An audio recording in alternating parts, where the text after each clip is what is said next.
Luther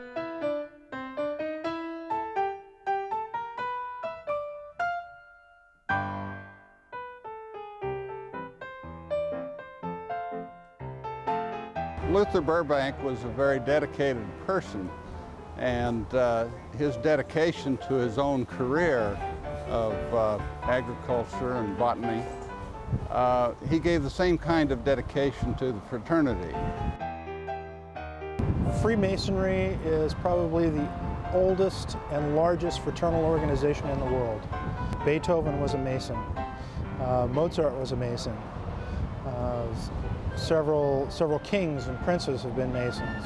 Masonry came to this country in around 1730 when it came to the United States, and so many of the people that wrote the Declaration of Independence and the Constitution and signed it were all practicing Freemasons. The Masonic Lodge attracts men who are of good moral character, and Luther Burbank certainly was, and did some fine dedication to not only to the world of science, but horticulture in general in particular.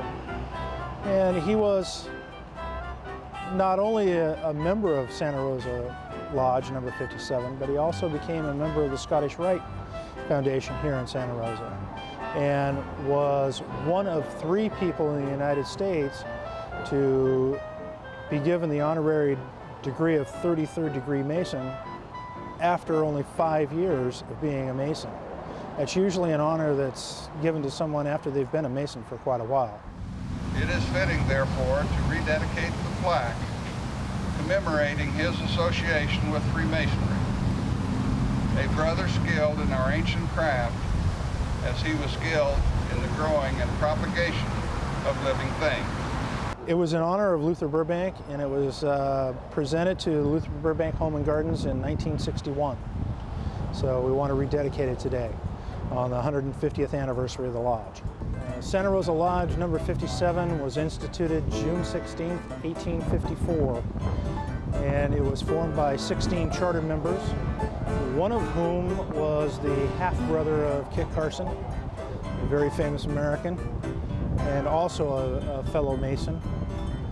It was, at the time, what we considered a moonlight lodge. They met on the first Friday nearest the full moon so that all of the members could find their way home at night by the light of the full moon. In 1896, when they came up with gas lighting in Santa Rosa, it changed its meetings to Thursday, and since then it has continued to meet on Thursday evenings, the first Thursday of the month, barring any holidays. And it is the oldest continuously meeting organization in Santa Rosa at this time.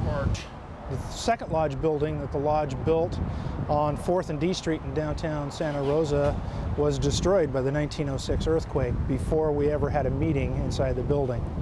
And the next year it was completed, and we were able to move into that building and met there for several years until we bought the church on 7th and Beaver Street. We rededicated the cornerstone at the lodge earlier this afternoon, and now it's to hear and honor one of our most famous members.